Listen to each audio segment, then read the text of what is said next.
Hey, Allison Verhalen here with AV Writing Services, and today I am talking to you about my content creation process. So this is a question I get all the time. What is it like to create content for people, for myself, all day, every day? That's pretty much all I do, right? So I get this question from prospective clients who are thinking about hiring me and they want to know what that looks like. But I also get it from people who are creating their own content, maybe struggling with the process a little bit. They're not sure where to start. They're sitting in front of that screen, just looking at the blank screen and the blinking cursor and wondering about doing anything other than writing a blog post, right? We've all been there. We all know that feeling. So this is my content creation process. Some of these things I do just for myself. A lot of it I do for clients. So I'll break it down for you as I go through each step, what I do for myself, what I do for my clients, what I do for both. Obviously the writing part, so the research part is something I do for both of them. So first and foremost is your tone and voice. That is the first thing I want to know anytime I get a new client. I want to know what their tone and voice is like. I want to know if they already have content. I will look through their existing content on their website, get an idea for their tone and voice, the kinds of words and phrases they tend to use. Is it fun and upbeat? Is it more serious? Do they use industry-specific jargon? I want to know all of that.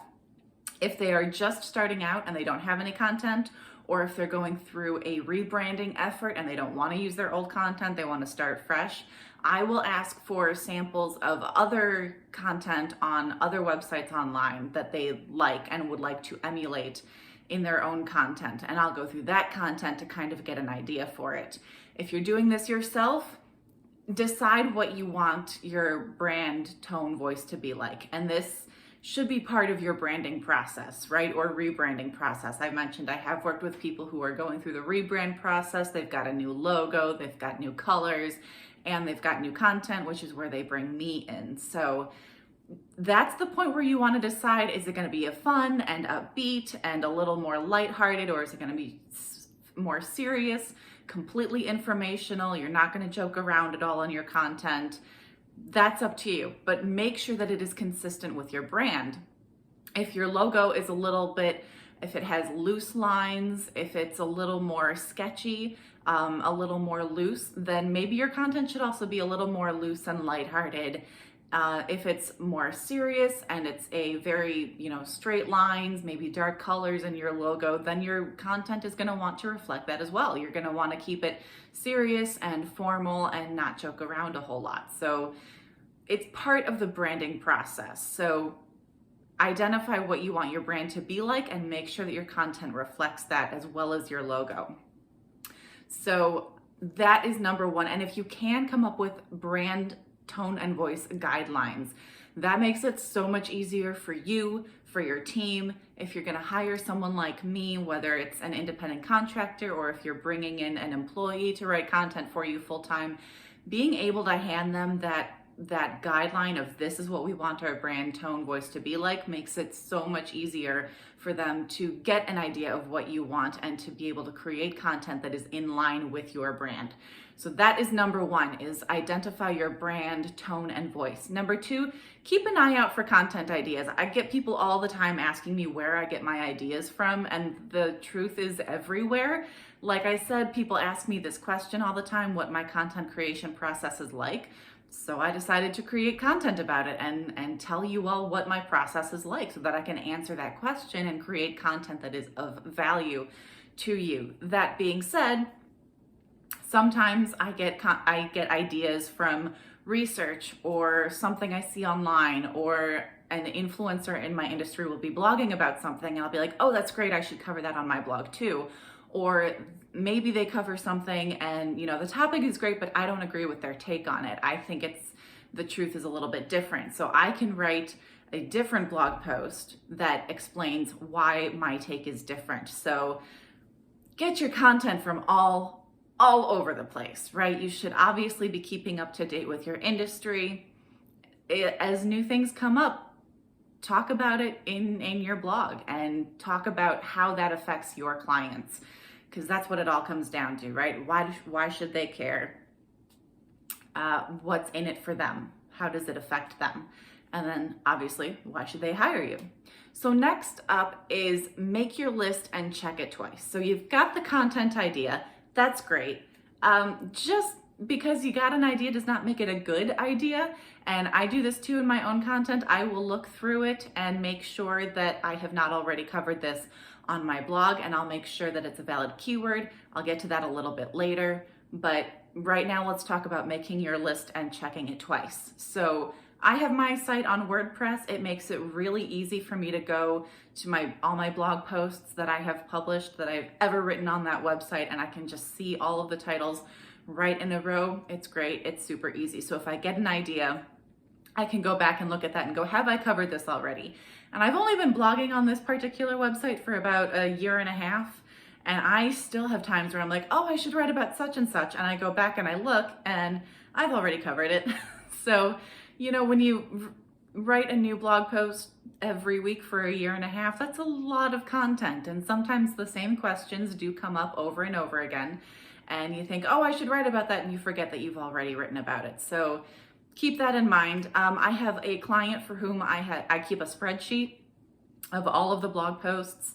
I keep a spreadsheet of the titles as well as the keywords associated with each blog post, so that I'm not cannibalizing the keywords, which is a whole other topic that I just covered. So if you want to know more about that, you can watch the video or read that on my blog at avwritingservices.com. So make sure that you're not repeating yourself, because then it's just not valuable content. Google's not going to like it. Your audience is going to get bored because they'll know that you already covered this topic before. So just keep all of that in mind. Next up, as promised, do your keyword research. So again, just because you have an idea does not necessarily mean that writing about that topic is going to do you any favors when it comes to your SEO. So first thing you need to know is, are people searching for that keyword? You might think it's a brilliant topic, but are people looking for that information? If the answer is no, then don't write about it. If they have a ton of searches every month, but there's also a ton of competition out there because all of your competitors have already covered that topic, maybe don't bother covering that topic, because it's not going to get you anywhere. You have no hope of showing up in the searches. There's too much competition out there. And of course, the worst scenario is if there are no searches and tons of competition, and then that's a very, very bad keyword and you don't want to bother with that.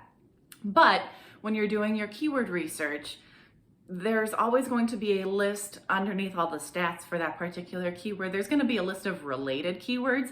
Take a look at some of those keywords, because sometimes you might not be able to target the keyword that you thought would be a great keyword, but maybe there's something related that is a more valuable keyword. It might have a higher search volume and or a lower competition rate.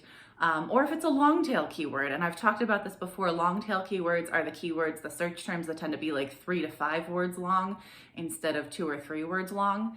Those long tail keywords tend to have a lower search volume, but they also tend to have a lower competition rate. So it's really easy to rank for those keywords, and they tend to have a higher conversion rate because people who use those long tail keywords tend to be looking for something very specific. So when they find it, they're going to be much more likely to convert into customers, or at least into warm leads as opposed to cold leads. So keep all of that in mind. Do your keyword research, dig a little bit deeper. If the first keyword you look for isn't going to get you anywhere, see if you can find something that is super valuable that's kind of related to what you're talking about. And if not, then you start over. You go back to another topic that you had an idea for, or that you saw someone else cover. Another way that I get ideas is sometimes I will go through my competitors' blogs and see what they've been covering and see if it makes sense for me to cover those topics as well. So never ever copy content, because not only is it rude, it's going to end up hurting your SEO, and it's just not valuable, and it's probably not going to be in line with your particular brand. So write your own content. Always create your own take on every topic that you cover on your blog, but you can absolutely use your competitors as inspiration and see if they're covering something on their blog and they're getting a lot of traffic, there's probably a reason for that. So take that into account, look it over, do your keyword research, and then do your research. You can do this before and or during the writing phase. I tend to do it during the writing phase. So when you create each piece of content, ideally you want it to be the piece of content covering that topic. You want it to be the ultimate guide to that piece of content, which means that's where we get these 2,000 and 3,000 word long blog posts, right? I know that's a lot, but that is what shows Google that it's super valuable content. And when people find that piece of content, they're more likely to find the answer to what they're looking for. Maybe they do want to know all about this particular topic. Maybe they are going to read the entire piece that you wrote, or maybe they have a very specific question. And if you have covered everything that there is to talk about regarding that question in this blog post, they can go through and find the answer to the question that they needed answered. And that's great, because if they don't find it, they're going to click away and find it somewhere else, right? So the more value you can provide in each piece of content, the more likely you're going to be able to show up in searches. Now, in order to do that, you need to know what else is already out there. If someone else has covered this topic and they're covering things you're not covering, their content might be more valuable than yours, which A, will help them show up in searches, and B, will help them convert the people who find their website into customers. So if you're just kind of touching on a subject and you're not really going in depth with it, it's basically a wasted piece of content, because you can't really get the oomph that you need from it. You're not going to get the results that you need from it, right? And that's why we're creating content, because you need to get results. You need to show up in those searches and convert people who find your website into customers, or at least into warm leads. So do your research. I do my research, like I said, during the writing process. You can always do it before if you're more comfortable. I'm a pantser, which means I write by the seat of my pants. I don't write an outline. I sit down and I write, and I'll do my research and I'll get some ideas, and I might have some bullet points that I can then go through as I'm coming up with ideas while doing my research. Other people are very comfortable with outlines. They need that outline before they can start writing. And if you're writing in fits and starts, I love to sit and have like a whole afternoon to just write a blog post. That is my happy place, but that's not always a reality, right? When we have meetings and we have family and we have errands to run and we have things to do around the house, it's not always a reality. Sometimes you only have bits and pieces of time to create this content. So spend some time doing your research and then do something else, and then spend some time creating that outline and then do something else. And then once you have that outline, when you do have time to sit down and write that blog post, it's going to go that much faster because you already know what you're going to say. I've heard so many people say that outlines are the way to go. Like I said, that's not how I work, but a lot of people find it super helpful and valuable to have those outlines, because it does allow them to write so much more quickly and create that and just pound out that content. So then you're going to write your content, right? That is the biggest step, is just sit down and write. And like I said, you can write by the seat of your pants like I like to do, or you can do it with an outline if that's how you're comfortable. If you have the time to write the outline and then immediately afterwards go ahead and sit down and write, then by all means go ahead and do that, whatever makes you comfortable. But the most important part is just to get your butt in that metaphorical chair and actually write the content. And then the next step is, I think the most important part, is you leave it alone. So this is if you're editing your own content. If you have an editor or even a business partner or someone who can look over your content for you, make sure it makes sense, make sure it's free of typos and grammatical errors. Excellent. You always, always, always want to get another pair of eyes on your content whenever possible. If that's not possible, if you're a solopreneur, if you're doing all of this yourself, you're going to want to leave it alone for as long as you can and then come back to it before hitting that publish button. Again, look it over, make sure it flows well, make sure it makes sense, and then go back again and look for those typos and those grammatical errors. So if you're doing it yourself, the longer you can leave it alone, the better. I would say at least 24 hours, bare minimum.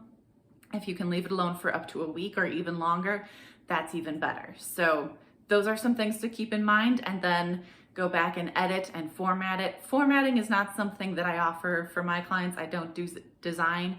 I do it for my own content though. I will go through, because again, I do write those really long blog posts. So I make sure that it's broken up with subheadings, with images. I make sure each subheading has a link. I put that link at the top of the blog post in the table of contents. So if someone, again, if they just have one question related to that particular topic and they don't want to read the whole blog post, they just want to go straight to the answer for their question, I make it really easy for them to do that with that table of contents that I put at the top of my blog. So that all takes time. That's the next step, and then I will look through it again. Another tip when you're editing your content and yourself, and I do this all the time with my own content, is I do the preview page because that puts it in a different font, a little bit of a different, just a different way of viewing it. It looks completely different compared to how it looks in draft mode. And sometimes just seeing it in that different light makes those typos and grammatical errors jump out at you and those misspellings and whatnot. So that's when you can really, it makes it easier for you to see what's actually there instead of what you meant to write, because you know what you meant to write, and sometimes our brain just kind of skims over it because we input what we meant to write instead of seeing what's actually there. So just keep that in mind and be really careful. Another tip for editing your own content is reading it out loud to yourself. I know it feels silly. You might think you sound like an idiot, but it really helps because it forces you to slow down. And again, it forces you to really look at what's actually there instead of what you meant to put there. Last but certainly not least is distribute your content. Do not assume that if you build it, they will come just because you built it. You have to actually distribute it. Distribution is not really something that I offer for my clients. Again, it's something I do for myself. I put a newsletter, I scheduled that to go out at the same time on the same day every week. And then I schedule it to go out on social media throughout the week. I do offer newsletter services. So I do have a client for whom I write the blog post and then I write the newsletter, and those both get scheduled to go out on the same day.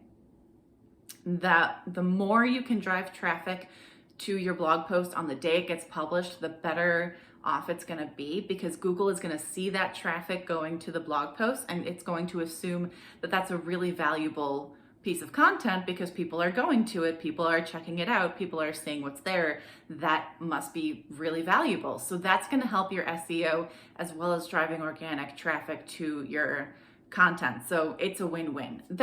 Should also be part of your email marketing and your social media strategy, is driving people back to your website, right? I know a lot of people talk about social media and they put out memes and links and random thoughts, and those are great, but remember that followers and likes and comments are great, but that they are not paying you. You're not going to get any money from them until they convert into a customer, and that's not going to happen until you get them back to your website.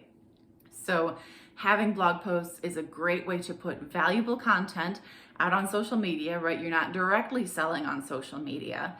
You're providing value, but you're doing it in such a way that leads them back to your website. And then ideally, once they're on your website and they're reading your blog post, you lead them through the next stage of the buyer journey.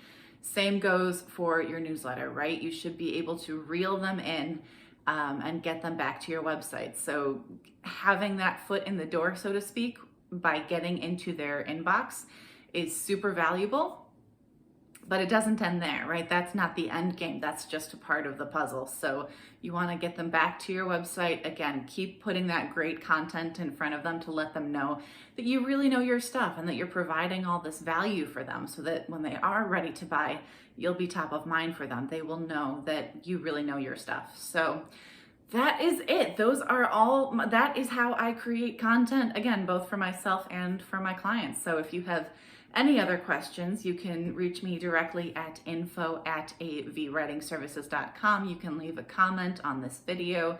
You can check out my blog and all the other content that I have there at avwritingservices.com. That's it. Have a great week and happy marketing.